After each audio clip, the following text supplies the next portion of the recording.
turn over with me into Nehemiah chapter 2. And I'm trusting that you're familiar with the account in Nehemiah, that you know what happened. He made his request before the Persian monarch. The Persian king ultimately allows Nehemiah to leave and to make his way back to Palestine, back to Judah, and to attend to the needs of the city, and more importantly, to attend to the needs of the people. And so I trust that you're familiar with that. If you're not, you can continue reading in Nehemiah 2, really reading the first 15, 16 verses of Nehemiah chapter 2 will get you up to where I'm about to pick up and continue on at verse 17. The first thing I want you to see in his involvement as a leader, number one, is he rallied God's troops. He rallied the troops. Now, when I speak of God's troops, I'm not talking literally about the army. I'm just talking about God's people. Okay, and so we use that term figuratively.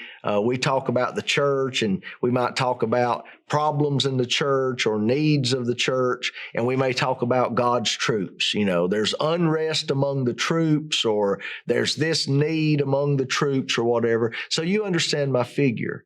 He rallied God's people, in other words. Look at this in Nehemiah 2 and verse 17. Then said I, Nehemiah, unto them, the rulers and the leaders and the nobles there of Jerusalem, then said I unto them, ye see the distress that we are in, how Jerusalem lieth waste, and the gates thereof are burned with fire. Come and let us build up the wall of Jerusalem, that we be no more a reproach. You know, it's significant. It's bad when God's people are a reproach in the eyes of the world. We should care about that. You know, what's striking to me as I read this text is that Nehemiah, he had to come hundreds and hundreds and hundreds of miles from Shushan, the Medo-Persian palace.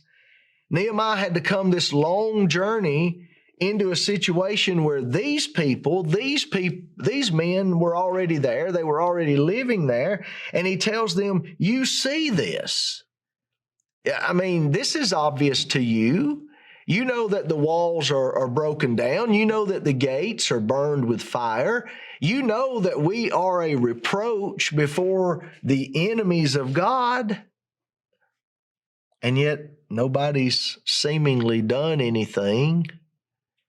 And so it takes Nehemiah's coming. It takes his rallying the troops. Verse 18, then I told them of the hand of my God, which was good upon me, as also the king's words that he had spoken unto me in releasing Nehemiah and allowing him to come and giving him the necessary authority and permissions to get what he needs and to do what needs to be done. Nehemiah viewed that as the providence of God. He viewed that as God's good hand upon him. He says, so I communicated that to these rulers, these people.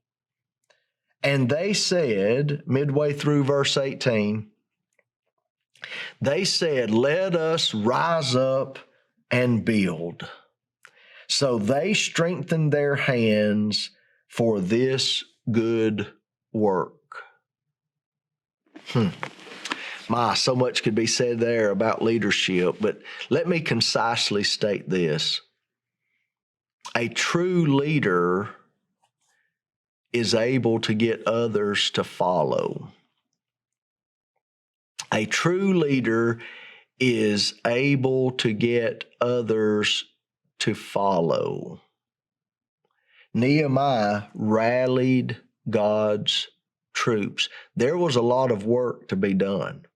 It was a large-scale work to be accomplished. And Nehemiah was integral. He was vital to that work. But Nehemiah, there was no way he could have ever done it by himself. He needed to enlist. He needed to rally God's people. And I tell you, dear friends and viewers, that is a mark of effective leadership. Leading in such a way that others will actually follow. Thanks for watching this clip of Preaching the Gospel. Click on this video if you'd like to see the full episode, and subscribe for more content just like it. Have a great day.